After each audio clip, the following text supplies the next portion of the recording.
नमस्कार बच्चों, मैं हूं जितेंद्र शर्मा। आज आपके सामने लेकर के मैं फिर से उपस्थित हुआ हूं कक्षा 10 की संस्कृत की पुस्तक जिसका नाम है शेमुषी द्वितीय भाग।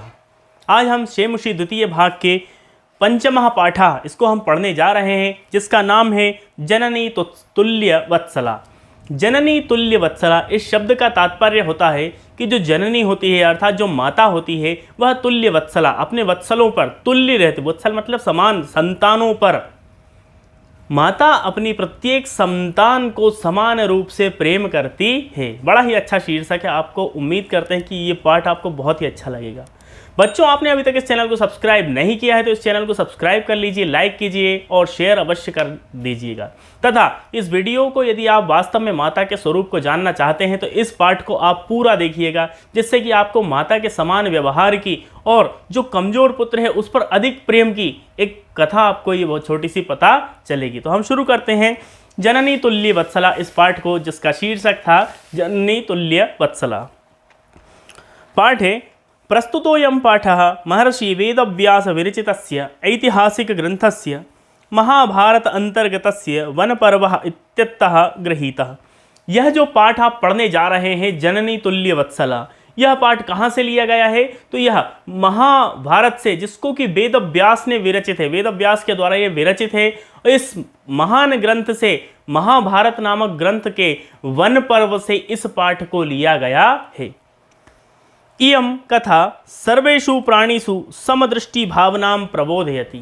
और यह जो कथा है आप जो सुनने जा रहे हैं, पढ़ने जा रहे हैं, यह कथा आपको प्रेरित करती है सभी प्रकार के जीवों पर समान भाव रखने के लिए। आपको यह कथा प्रेरित करती है। अस्याः अभीप्सितः अर्थः अस्ति यत् समाजे विद्यमानान् दुर्बलान् प्राणिनः प्रत्यपि मातुः वात्सल्यं प्रकर्षेणैव भवति।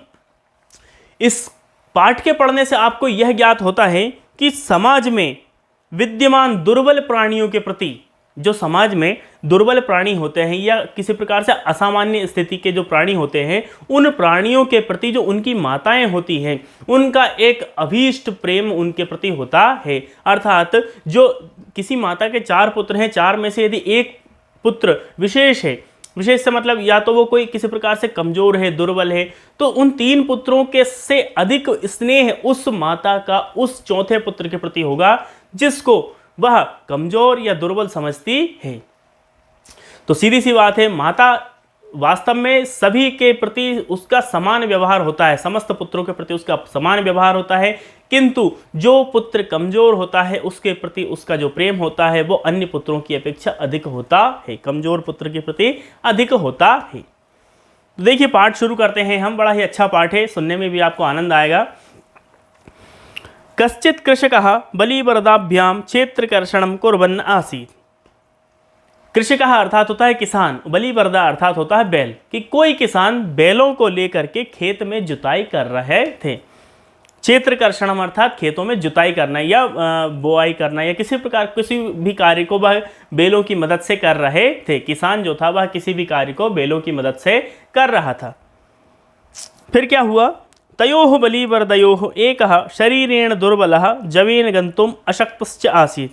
उन दोनों में, दोनों जो बैल थे, उन दोनों बैलों में से एक जो बैल था वह कैसा था? कमजोर था। कैसा था वह? दुर्बलः जवेन, जवेन अर्थात शीघ्रता से, जो दूसरा बैल था, दूसरा बैल बहुत ही तीव्रता से चल रहा था। उस तीव्र चलने वाले वेग के अपेक्षा वह जो बैल था दूसरा वाला वह कमजोर था और वह शीघ्रता से चलने में असमर्थ था। अतः कृषकः तम दुर्लभम वृषभम नोदनेन तोदनेन नुद्यमानः अवर्तत।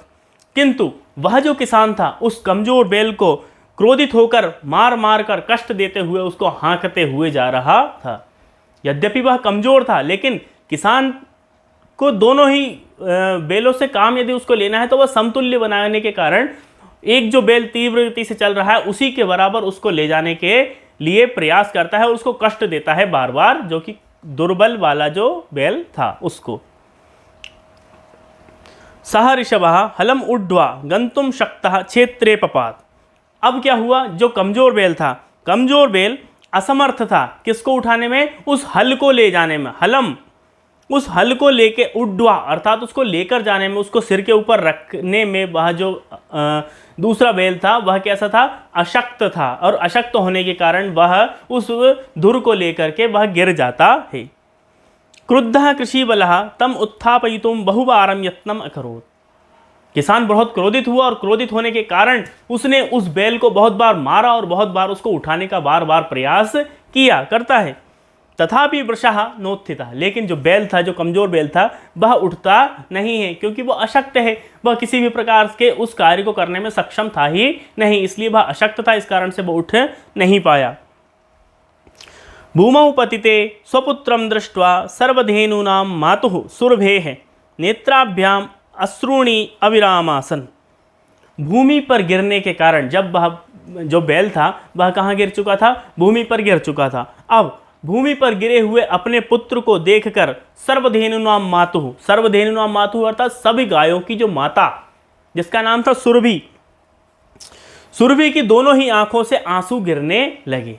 सुरभि की दोनों ही आंखों से अपने पुत्र को इस प्रकार से असमर्थ और असहाय देखने के कारण उस जो स्वर्गलोक में जो सर्वधेनुओं की माता है उसका नाम है सुरभि, अर्थात समस्त गौ प्रजाति की जो माता है वह स्वर्ग में निवास करती है और उनका नाम है सुरभि।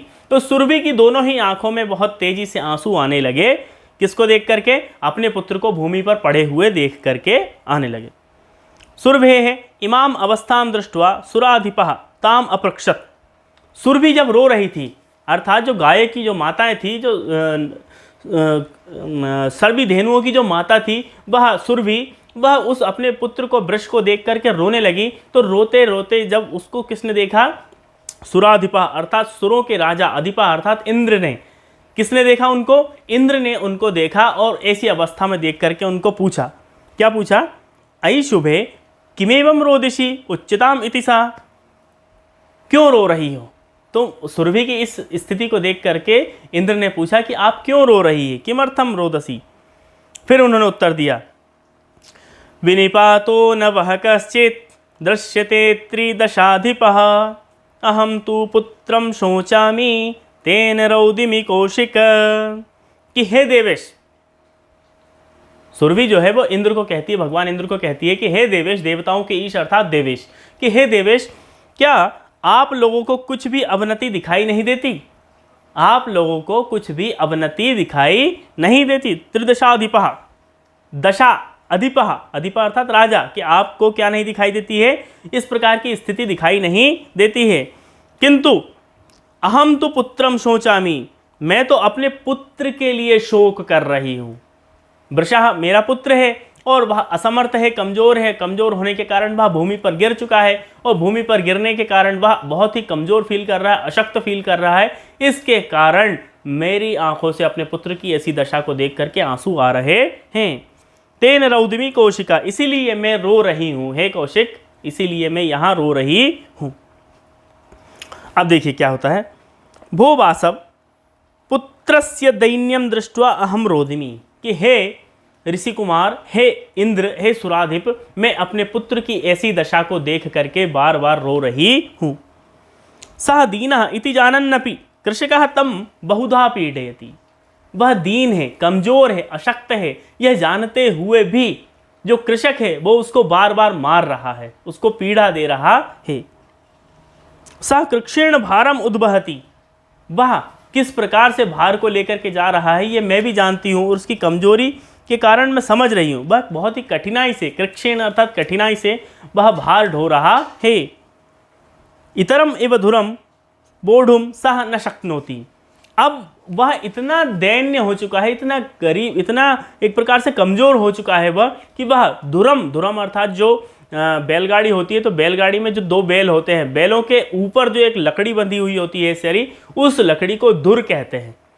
तो वह यहाँ से आगे आज के अब इस धुर को ले जाने में भी सक्षम नहीं है।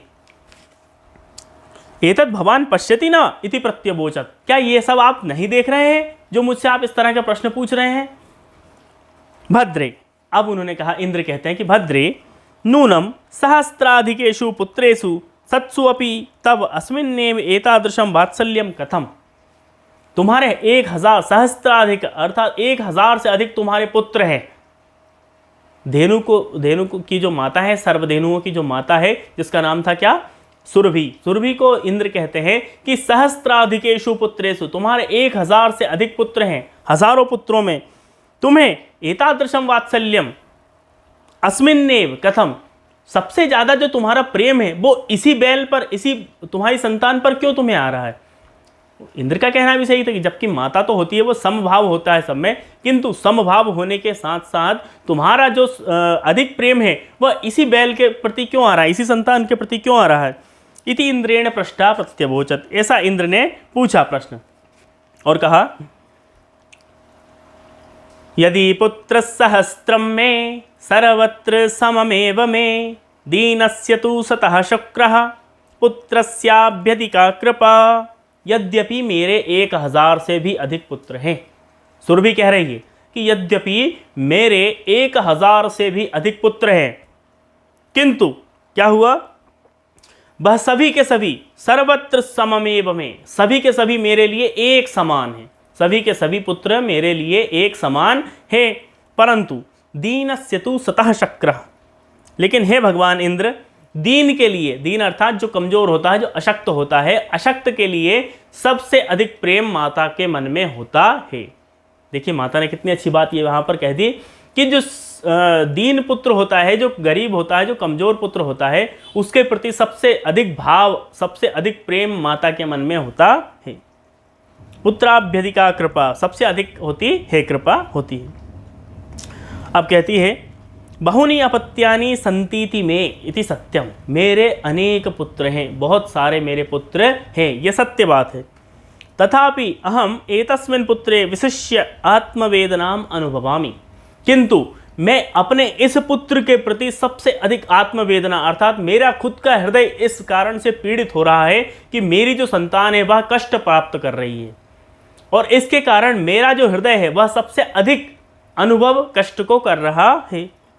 यतो ही अयम अन्येभ्यः दुर्बलः, क्यों कर रहा है इसके प्रति? क्योंकि यह अन्येभ्यः दुर्बल, अन्य से यह क्या है?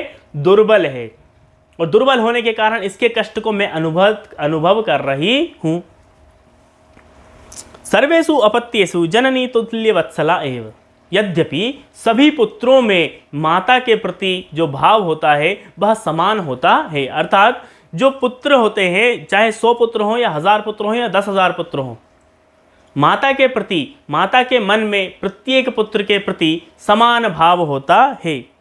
तथापि दुर्बले सुते मातुः अभ्यधिका कृपा सहजैव इति, किंतु यदि पुत्र या पुत्री दुर्बल है तो माता के मन में सबसे अधिक सहजता उसी पुत्र या पुत्री के प्रति अधिक होती है। यह नियम है, प्रकृति का नियम है। सुरभि वचनम श्रुत्वा भृशं विस्मितस्य अखंडलस्यापि हृदयम अद्रवत्, सुरभि के इस प्रकार के वाक्यों को सुनकर के जो भगवान इंद्र थे, भगवान इंद्र का मन भी अंदर से द्रवित हो चुका था, अर्थात उनका जो हृदय था वह भी अंदर से रोने लगा था।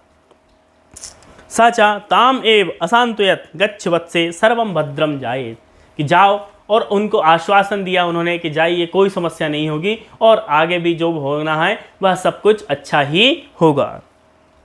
अचिराद एव चंडवातेन मेघ रवैश्य सह प्रवर्षः समजायत, इंद्र भगवान ने जब कह दिया कि चिंता मत करो, सब कुछ सही ही होगा, अब जैसे ही उन्होंने कहा और थोड़ी ही देर में क्या हुआ, खेतों में मेघ की गर्जना होने लगी और अत्यधिक तीव्र वृष्टि होने लगी, बारिश होने लगी। बारिश कौन करता है? बारिश के देवता कौन है? भगवान इंद्र। तो इंद्र ने जैसे कहा कि अब तुम चिंता मत करो, सब कुछ सही होने वाला है।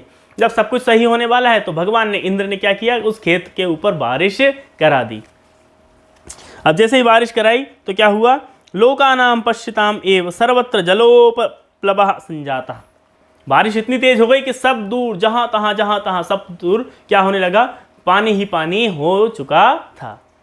अब खेत गीले हो गए तो किसान को वापस घर जाना पड़ा, बैल को उसको क्या देना पड़ा, छुट्टी देनी पड़ी। कृषकः हर्षातिरेकेण कर्षण विमुखः सन वृषभौ नीत्वा गृहम् आगतः, इसके बाद क्या हुआ, किसान बारिश होने के कारण अत्यधिक प्रसन्न हो गया और अत्यधिक प्रसन्नता के कारण जो कार्य था जिसको वो करने गया था, बैलों को जोत कर खेत की हकाई करने गया था, जुताई करने गया था, उस कार्य को छोड़ करके उससे विमुख होकर के घर वापस आने लगा। दोनों बैलों को वापस लेकर के घर आ गया, जिससे क्या हुआ कि माता जो सुरभि थी, सुरभि भी प्रसन्न हो गई कि उसका जो पुत्र था वह इस कष्ट से बच गया, और किसान भी इसमें प्रसन्न हो गया कि बारिश हो गई, अब उसे अधिक मेहनत करने की आवश्यकता जमीन में नहीं होगी। तो दोनों ही इस प्रकार से खुश हो चुके थे। अंतिम श्लोक है, देखिए, अपत्येषु च सर्वेषु जननी तुल्यवत्सला पुत्रे दीने तु सा माता कृपाद्र हृदया भवेत्। इसका तात्पर्य यही होता है कि समस्त पुत्रों में माता का जो भाव होता है प्रत्येक पुत्र के प्रति वह समभाव होता है, बराबर होता है, कोई अधिक नहीं कोई कम नहीं। तो माता के प्रति प्रत्येक पुत्र में चाहे 1000 हो या 10 हो या 1 हो, सभी में समभाव होता है। किंतु पुत्रे दीने सती, पुत्र यदि कैसा होगा, दीन होगा, दीन अर्थात किसी भी प्रकार से कमजोर होगा, असामान्य होगा, तो माता का उस पुत्र के प्रति प्रेम अत्यधिक हृदय स्पर्शी हो जाता है। तो बच्चों, ये कहानी थी माता तुल्यवत्सला जननी तुल्यवत्सला, पार्ट 5 था। उम्मीद करते हैं कि आपको ये समझ में आई होगी। यदि आपको ये समझ में आई हो तो इस वीडियो को शेयर अवश्य कीजिए, और आने वाली हमारी प्रत्येक वीडियो को देखने के लिए हमारे चैनल को सब्सक्राइब अवश्य कीजिएगा। हम आपके सामने फिर से लेकर के उपस्थित होंगे, फिर से एक नई वीडियो के साथ। जब तक के लिए धन्यवाद। जय तो संस्कृतम, जय तो भारतम।